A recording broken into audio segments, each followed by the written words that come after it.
नमस्ते, अभिवादन आपका इनोसेंट इन्वेस्टर के इस नए वीडियो में आपके लिए डिस्क्लेमर। उसके बाद बात करेंगे हिंदुस्तान एरोनॉटिक्स लिमिटेड को। बहुत बड़ी बहुत इंपॉर्टेंट न्यूज आई है यहाँ पर। भारत सरकार ने इनको अप्रूवल दे दिया है। इंडियन एयरफोर्स का विमान बनाने का अप्रूवल। अब वो कौन सा विमान है जानते हैं। बिजनेस स्टैंडर्ड को पूरा संभार। इस न्यूज के लिए एचएएल 14% भाग गया। किस कारण? तेजस एयरक्राफ्ट की डील को अप्रूवल मिल गया। किसकी तरफ से? भारत सरकार की तरफ से, जो कि 48,000 करोड़ रुपए का ये बहुत बहुत बहुत बड़ी डील है। और स्टॉक कोई अगर 10-15% भाग जाए, इसका मतलब है कि पीछे जो ताकत लगी है वो बहुत तगड़ी से लगी है।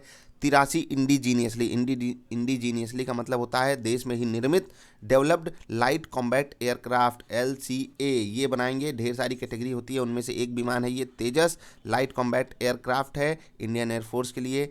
इसमें जो मेन इंटीग्रेटर होगा, जो लीड इंटीग्रेटर होगा, यानी कि जिसके ऊपर पूरा का पूरा कारोबार संभाले जाने की जिम्मेदारी होगी, वो रहेगा हिंदुस्तान एरोनॉटिक्स लिमिटेड। बहुत ही पॉजिटिव न्यूज़ है हिंदुस्तान एरोनॉटिक्स लिमिटेड के लिए, इसीलिए स्टॉक इतना बढ़िया भागा है। अभी इतना समझिएगा थोड़ा सा कि इनको 16 फाइटर्स बनाने हैं हर साल। The first aircraft will be delivered 3 years, 3 साल बाद पहला एयरक्राफ्ट ये डिलीवर करेंगे इंडियन एयरफोर्स को।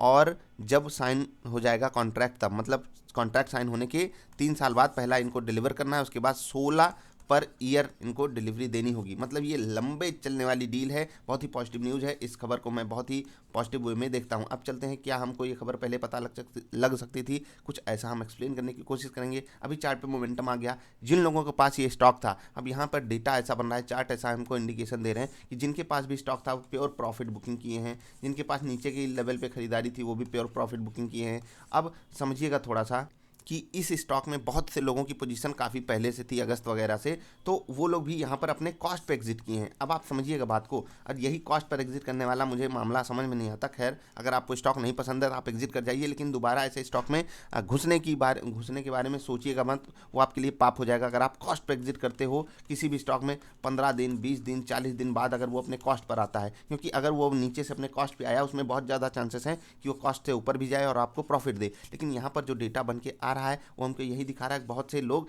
यानी कि मैं तो ये कह सकता हूँ 70% से ज़्यादा लोग अपने कॉस्ट पे एग्जिट किए हैं, क्योंकि उनका वही पुराना रेट लौट के आया है। क्योंकि अगस्त में भी ऐसे ही एक न्यूज़ आई थी, उसके बाद डिग्रेडेशन आया था इनके स्टॉक प्राइस में, मतलब भयंकर क्रैश आया था। स्टॉक भयंकर तरीके से ऊपर भी गया था, गिरा भी, और उसके बाद धीरे धीरे चलते हुए अब ऊपर आया। और देखिए पिछले कई दिनों से ये स्टॉक में भयंकर रैली चल रही थी। और एक चीज़ बता दूं, ये जब 4 दिन स्टॉक गिर रहा था, इन चारों दिन बहुत दबाकर डिलीवरी उठाई गई थी। और जब स्टॉक ऊपर गया तो डिलीवरी कम हो गई। लोग हमको जानने नहीं देना चाहते कि स्टॉक में कुछ पॉजिटिविटी झलक रही है। कैसे, मैं एक्सप्लेन करूंगा। आप देखिए, जब स्टॉक गिर रहा था 40, 42, 36, 43, और उससे पहले अगर आप जाओगे 37, 43, 53% की डिलीवरी उठाई जा रही है। यानी कि स्टॉक जैसे ही नीचे था प्राइस में, लोग दबाकर माल उठाए हैं। ये जब मोमेंटम आ रहा था, यहाँ पर भी बहुत मतलब ऐसा हमको एंथुजियाज्म नहीं दिखाई दिया था जितना इस रैली के अंत में दिखाई दिया। यानी कि यहाँ पर इसका मतलब क्या है कि पॉजिटिविटी लोगों को पहले से इंडिकेशन हो जाता है और वो पता होती है कि कुछ ऐसा हो सकता है। और इसका साफ साफ उदाहरण हमको नीचे वॉल्यूम से मिल रहा है। वॉल्यूम हमको बढ़िया बढ़ता हुआ दिखा।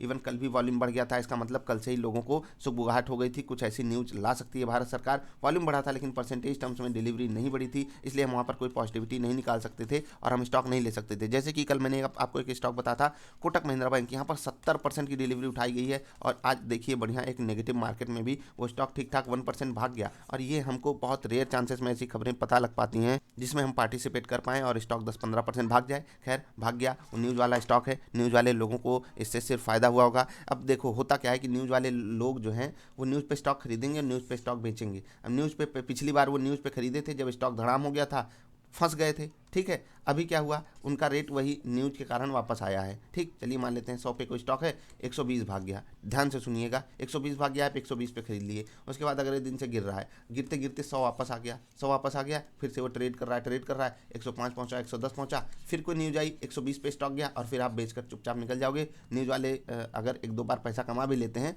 तो उनका पैसा या तो ऐसे बाद में चला जाता है या फिर वो कॉस्ट टू कॉस्ट ही रहते हैं, उनका प्योर प्रॉफिट नहीं होता। अपना एक्सपीरियंस जरूर नीचे शेयर कीजिएगा। जाते जाते मैं आपसे यही कहना चाहूँगा, ये न्यूज़ हिंदुस्तान एरोनॉटिक्स लिमिटेड के लिए पॉजिटिव है, इंडियन एयरफोर्स के लिए भी पॉजिटिव है। इंडियन एयरफोर्स का स्टॉक तो ट्रेड होता नहीं, तो उनको हम दिल से सैल्यूट करते हैं हमारी सेवा करने के लिए। बहुत बहुत धन्यवाद आप सभी को। और आप सबको बहुत ही जल्दी से फाइटर प्लेन्स मिलें, आप सब और इक्विप्ड हो जाओ हथियारों के साथ, और हमारे दुश्मनों की खैर नहीं होनी चाहिए आप लोगों के कारण। चलिए, आपको धन्यवाद वीडियो देखने के लिए।